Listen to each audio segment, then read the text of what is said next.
গত 24 ঘন্টায় রাজধানীর বিভিন্ন এলাকায় অভিযান চালিয়ে কার্যক্রম নিষিদ্ধ আওয়ামী লীগ ও এর অঙ্গ সংগঠনের আরও 6 নেতাকর্মীকে গ্রেপ্তার করেছে ঢাকা মহানগর গোয়েন্দা পুলিশ। শুক্রবার ডিএমপির মিডিয়া অ্যান্ড পাবলিক রিলেশনস বিভাগের উপকমিশনার মোহাম্মদ তালিবুর রহমান এই তথ্য জানান।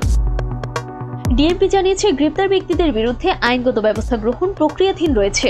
তারা হলেন গোপালগঞ্জের কাশিয়ানী থানার 2 নম্বর পারুলিয়া ইউনিয়নের বঙ্গবন্ধু আওয়ামী সাংস্কৃতিক জোটের সাংগঠনিক সম্পাদক মোহাম্মদ শফিকুল ইসলাম শাওন, রাজধানীর হাতিরঝিল থানার 35 নম্বর ওয়ার্ড আওয়ামী লীগের সহ সাধারণ সম্পাদক শেখ কবির উদ্দিন, বাগেরহাটের মোরেলগঞ্জ উপজেলা যুবলীগের ভাইস চেয়ারম্যান ও মোরেলগঞ্জ থানা আওয়ামী লীগের সহ সভাপতি মোহাম্মদ রাসেল হাওলাদার, তেজগাঁও থানা 25 নম্বর ওয়ার্ড ছাত্রলীগের যুগ্ম সাধারণ সম্পাদক রাশেদুল হোসেন ওরফে বুলবুল, নিষিদ্ধ বাংলাদেশ ছাত্রলীগ কেন্দ্রীয় নির্বাহী সংসদের উপধর্ম সম্পাদক মনিরুজ্জামান ওরফে বাবু ও সাতক্ষীরার আশাশুনি থানা আওয়ামী লীগের যুগ্ম সম্পাদক মোহাম্মদ শাহনওয়াজ।